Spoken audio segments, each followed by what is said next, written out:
BNR gold and diamonds తరుగు తక్కువ బంగారం ఎక్కువ. ఇప్పుడు మన వైజాగ్ లో జూలై 24న గ్రాండ్ ఓపెనింగ్.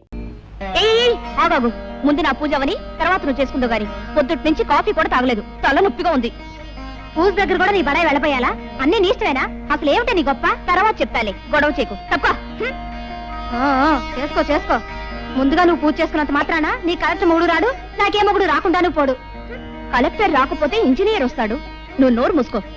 వస్తాడు వస్తాడు, ఉద్యోగం పనులంటూ నెలకి 20 రోజులు ఊళ్ళు తిరుగుతూ ఉంటాడు నీ ఇంజనీర్ మొగుడు. ఏమో బాబు, నాకు మాత్రం శుభ్రంగా కష్టపడి వ్యవసాయం చేసుకునేవాడైతే ఇష్టం. నెలకు 30 రోజులు నా దగ్గరే పడుంటాడు. చిచి, నీవన్నీ మట్టి పిసుకునే ఆలోచనలే. వ్యవసాయం చేసుకునేవాడితో ఓ సుఖమా సంతోషమా? నాకు మాత్రం ఇంజనీర్ అయితేనే ఇష్టం. చచా, నాకు వ్యవసాయం చేసుకునేవాడే ఇష్టం, అతనే గొప్ప. చూస్తుండు, నేనే ఇంజనీర్నో డాక్టర్నో చేసుకుంటాను, అప్పుడు నువ్వే అంటావు నీ మొగుడే గొప్ప అని. నేనే అన్నావు, నువ్వే అంటావు చెల్లాయ్ పొరపాటు చేశానే, నీ మొగుడే గొప్ప అని. చిచి, మా ఆయనే గొప్ప కాదు, మా ఆయనే గొప్ప. మా ఆయనే గొప్ప, మా ఆయనే గొప్ప. మీ ఆయన కంటే మా ఆయనే గొప్ప, మీ ఆయన కంటే మా ఆయనే గొప్ప. ఆపండమ్మా మీ గొడవ. అమ్మా, నేను ఒక్కటి అడుగుతాను చెప్పండి. మాకు తెలియకుండా మీరు పెళ్లిళ్ళు ఎప్పుడు చేసుకున్నారు? మీ మొగుళ్ళు ఎవరు, వాళ్ళ పేర్లు ఏమిటి, ఊళ్ళో ఏమిటి చెప్పకుండా వెళ్ళిపోతారే. అసలు నేను చెప్పేదేమన్నా వింటున్నావా? వాకిట్లో కళకళ్ళాడే ముగ్గు పెడితే లక్ష్మీదేవి కిలకిల్లాడుతూ లోపలికి వస్తుందట. ఆడపిల్లలు ముగ్గు పాలతోనే ముగ్గు పెట్టడం నేర్చుకోవాలి. పుస్తకాలకే ఎప్పుడైనా చదువుకోవచ్చు. పొద్దున్న లేచినప్పటి నుంచి నన్ను సాధించడం తప్ప వేరే పని లేదా నీకు? అసలు ఇప్పుడు నేనేమన్నాను? ఏదో మాట వరుసగా చెప్తున్నాను. వెనకటి కొత్తగా పెళ్ళైన పెళ్ళావా వాల్జడేసుకో అంటే నాకు రాదు, నువ్వే వేసి పెట్టు మగడా అందట. డబ్బా, కాస్త నోరు మూస్తావా? ఆ పని నువ్వే చేసుకో. అమ్మ జ్యోతి, ఓసారి ట్రావే పాలు తీసేళ్దు గాని. అన్ని పనులు నేనే చేయాలా? ఆ పాలేవో దాన్నే తీయమనొచ్చుగా. దానికి ఏం చేత అవుతుంది? నా తల్లివి కదూ, రామ్మా తొందరగా. సర్లే. ఓయ్, మధ్యలో ముగ్గులలా వదిలేయకూడదు, కొద్దిగానే ఉంది, చుక్కలు కలిపి. సర్లే, నువ్వు వెళ్ళు.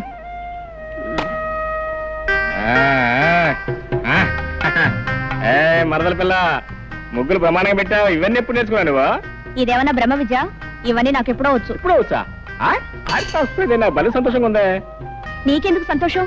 నాకెందుకంటే ఎప్పటికైనా ఈ ముగ్గులను నా ఇంటి ముందు కదా నువ్వు పెట్టాలి. పెడతాను పెడతాను.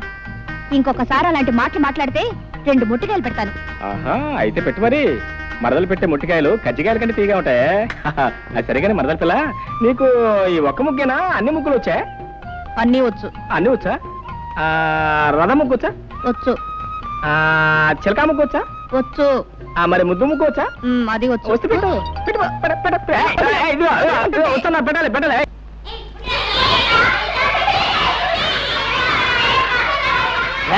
సైలెన్స్. నోరు తినండి, చర్మం ఒలిచేస్తాను. ఈ వంట వార్పు ఎవరి కోసం? మీకోసం, మీ మధ్యాహ్న భోజనం కోసం. ఒక్కరోజు వంట మనిషి రాకపోతే నా ప్రాణాలు పోతున్నాయి కదా. పాఠం చెప్పకపోయినా, వంట చేయకపోయినా ఆ వీడియో వచ్చి నా ప్రాణాలు తీసేస్తారు. అసలే తిక్క మనిషి. గొడవ చేయగానే పాఠం చెప్తున్నాను. రేయ్, ఇదిగో నేను చెప్పింది చెప్పండి. ఉప్పులేని కూర ఒప్పదు రుచులకు. కూరల్లో సరిపడని ఉప్పు లేకపోతే కూరలు రుచించవు, కాబట్టి ఉప్పు వేస్తున్నాను.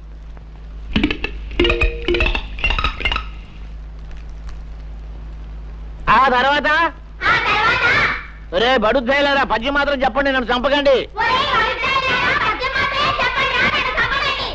పద్యం మాత్రం చెప్పండి రా. పప్పులేని తిండి ఫలము లేదు అంచేత, అంటే పప్పు తినకపోతే తిండికి ఫలితం లేదు, కాబట్టి ఇదిగో పప్పు వేస్తున్నాను.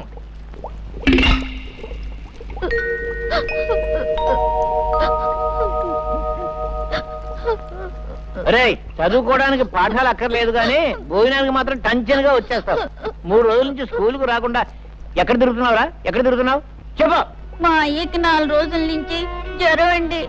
కూలి పనికి కూడా వెళ్ళటం లేదండి. 3 రోజుల నుంచి అన్నం కూడా తింటం లేదండి. ఇవాళ బాగా ఆకలేసి పళ్ళు తిందామని వచ్చానండి. మీ నాన్న వేరేగా జ్వరమా? అయ్యో పాపం. రే నరసింహం, ఏమిట్రా? వేరే గారి ఇంటిలో పోతే 3 రోజుల నుంచి పస్తులు ఉంటున్నారట్రా. వాళ్ళ సంగతి చూసుకో. ఏమండి రాంబాబు గారు? ఏంటో గారు గీరని మర్యాద మొదలెట్టావు? మీరు సాక్ష్యాలు అవి చెప్పి జరిమానాలు వేయించేవాళ్ళు, మేం వేయించుకునేవాళ్ళం. కొంచెం మర్యాద చేసుకునేవాడి మిమ్మల్ని. ఏమన్నా నాకు తెలియక అడుగుతాను, న్యాయం అన్నది అందరికీ ఒకటే కదా? అవును. ఏం లేదు, మీకు ఇద్దరు మరదలు ఉన్నారు. ఒక ఆవిడ పొద్దున్నే టిఫిన్ పట్టుకొస్తుంది, రెండో ఆవిడ మధ్యాహ్నం భోజనం పట్టుకొస్తుంది. మీరు టిఫిన్లు, భోజనాలు, గోరుముద్దలు, సరసాలు వగేరా వగేరా చేస్తుంటారు. మరి నేను సుబ్బమ్మ చేతిని పవిత్రంగా పట్టుకుంటేనే నాకు జరిమానా వేయించారే, మీరిద్దరు సుబ్బమ్మల చేతుల్ని గట్టిగా పట్టుకుంటున్నారు, మీకేం వేయించాలండి? ఏమేయించాలా? మళ్ళీ మా కుటుంబ విషయాల్లో జోక్యం చేసుకున్నావా నిన్ను పచ్చడి బద్దలు చేస్తాను, జాగ్రత్త అనుకున్నా.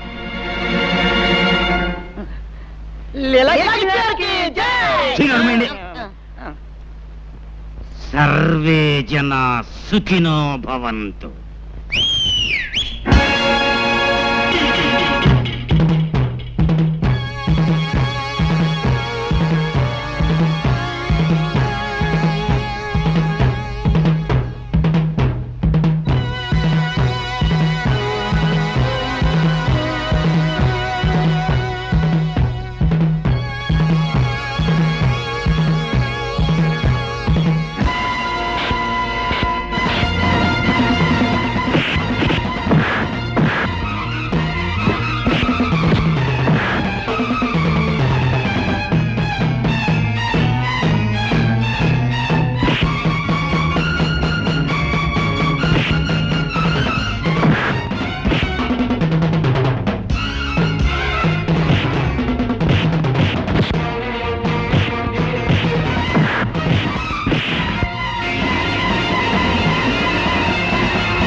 నా మీద చేయి చేసుకుంటారా నువ్వు?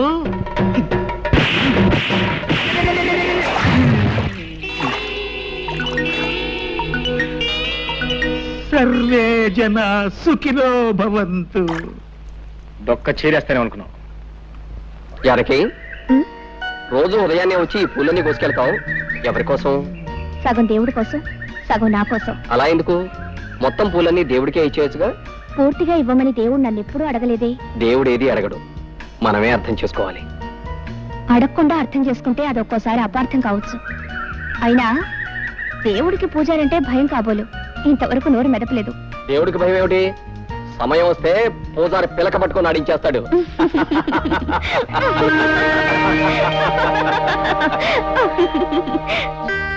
జానకే, ఎక్కడ మరదల పిల్ల? ఎక్కడ? ఏం కొంప మునిగిందని అలా గొంతు చించుకొని అరుస్తున్నావు? అంటే గొంతు చూసుకుని అరుస్తున్నానా? నీకోసం నానా ఇదే నానా అదే ఎంత కష్టపడి గోరింటా తీసుకొస్తే గొంతు చూసుకుని అరుస్తున్నాను. గొంతు గొంతు గొంతు గొంతు. సర్లే, అలాగే అక్కడ పెట్టి వెళ్ళు. ఇక్కడ పెట్టినా?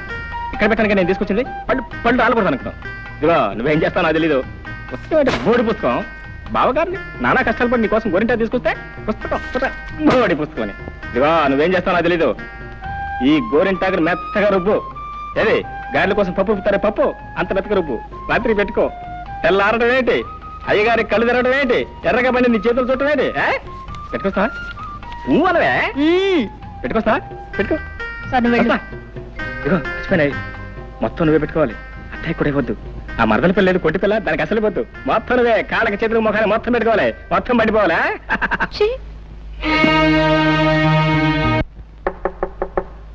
ఓయ్ ఎవరదే? నేనే బావా. ఓ నువ్వా మరదల పిల్ల? ఏంటి రాత్రి గోరింటా పెట్టావా? పెట్టాను బావా.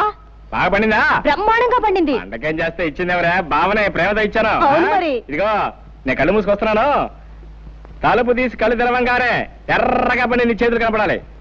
రా బావా, రమ్మంటుంటే. వస్తున్నా, కాసుకో. ఇదిగో మరదల పిల్ల, తలుపులు తీస్తున్నాను, ముందు నీ చేతులు మాత్రం లోపల పెట్టు. ఆహా ఆహా, బా ఎంత బాగున్నాయి నీ చేతులు, ఎంత బాగా పని. నువ్వంటే? అవును నేనే. మరి మీ అక్కయ్య ఇంటి దగ్గర శుభ్రంగా నిద్రపోతుంది. మరి నేను ఇచ్చిన గోరింటాకు ఎక్కే పెట్టుకోలేదా అంతా నువ్వే పెట్టుకున్నావు నిన్ను గురుగారు నాకు చిన్న అనుమానం. అవకాశం ఇచ్చాను, అడుక్కో. ఏం లేదు, తమరి ఈ మధ్య లీలలు ఏం చేయటం లేదు. కారణం ఏమిటి? జరిమానాలు కట్టలేక? చచ్చే అదేం కాదురా. ఆ రోజుల్లో మా గురువుగారు శ్రీకృష్ణుడు కూడా గంటకోలేలా అరగంటకోలేలా చేయలేదు. దానికి ఒక సమయం, సందర్భం, సెటప్ ఉంటేనే చేశాడు. ఉదాహరణకి చెరులో స్నానం చేస్తున్న గోపికల చీరలు ఎత్తుకెళ్ళి పొన్న చెట్టు మీద కూర్చునే లీల మనం చెయ్యాలి అనుకో. దాని చెరువు ఉండాలి, స్నానం చేసే అమ్మాయిలు ఉండాలి, చెరువు కట్టిన చెట్టు ఉండాలి, అది మనం ఎక్కడానికి వీలుగా ఉండాలి. దొరికిందిరా కరెక్ట్ గా అదే సెటప్. ఇప్పుడు చేస్తాను లీలా, కన్నుల పండుగ చూసుకో. దీనికి ఏదో పెద్ద అందగాడని మొగుడు వస్తాడని సంబరపడుతుంది. కాకపోతే నీకు వస్తాడేంటి బొరముక్కు నువ్వు? నీకు పెద్ద ఊరుకోండి.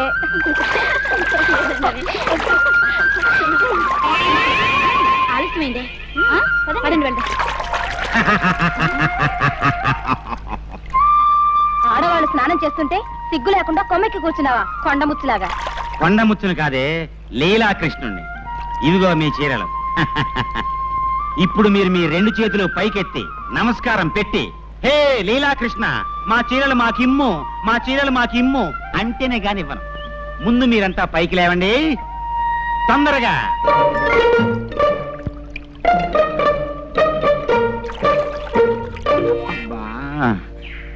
భాగవతంలో శ్రీకృష్ణుడు చీరలు మాత్రమే ఎత్తుకెళ్ళాడని రాసింది.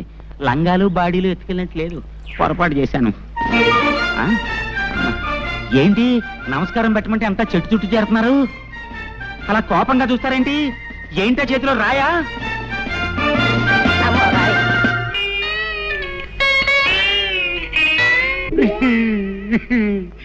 ఆనాడు వస్త్రాపరణం ద్రౌపదికి జరిగింది, ఈనాడు నాకు జరిగింది. సర్వే జన సుఖినో భవంతు. లేటు మురళీకృష్ణ గారి అబ్బాయి లీలాకృష్ణ. ఆగండి ఆగండి. లీలాకృష్ణ అనబడే ఈ తుచ్చుడు, నీచుడు, చండాలుడు నిన్న సాయంత్రం చెరులో స్నానం చేస్తున్న కొంతమంది అమ్మాయిల చీరలు దాచేసి అల్లరి చేసినందున వీడికి 500 రూపాయలు జరిమానా విధించడమైనది. అంతే కదా? నువ్వేమంటావు రత్తయ్య బావా? ఇంకో 100 ఎత్తే బాగుంటదేమో అంటావు, అంతే కదా? నీ మాట ఎందుకు కాదనాలే. ఇదిగో 600. అవును, నా ఆస్తి అంతా ఇలా జరిమానాల రూపంలో తినేయటానికేనా మీరు ఈ పంచాయతీలు కట్టుబాట్లు పెట్టింది? ఇక మీదట నువ్వు వెధవ పనులు చేసి జుల్మానా చెల్లించిన నీ పాపిష్ట డబ్బి పంచాయతీ ముట్టుకోదు. ఇక నుంచి నువ్వు ఏ పొరపాటు చేసినా నీకు దేశశుద్ధి చేసి గ్రామ బహిష్కారం చేస్తాం కాబట్టి అంతేకాదు, నీకు 2 నెలలు టైం ఇస్తున్నాను. దేనికి? నువ్వు పెళ్లి చేసుకుని ఒక గృహస్థుడివి కావాలి. అన్యాయం, ఇది చాలా అన్యాయం. ఈ పెళ్లి పెటాకులు నాకు కుదరవు. గురువు గారు, పెళ్ళంటే అర్థమైంది, పెటాకులు అంటే అర్థం ఏమిటండి? పెటాకులు అంటే పెళ్లితో పాటు మనం తగిలించుకునే అత్తగారు, మామగారు అనే తాటాకులు అన్నమాట. అర్థమైందా? ఇది చాలా ఊరికే అరవకు. ఇది పెద్దలందరూ కలిసి చేసిన నిర్ణయం. ఓహో అలాగా, అయితేనే పెళ్లి చేసుకు తీరాలి, అంతే కదా? పదండి.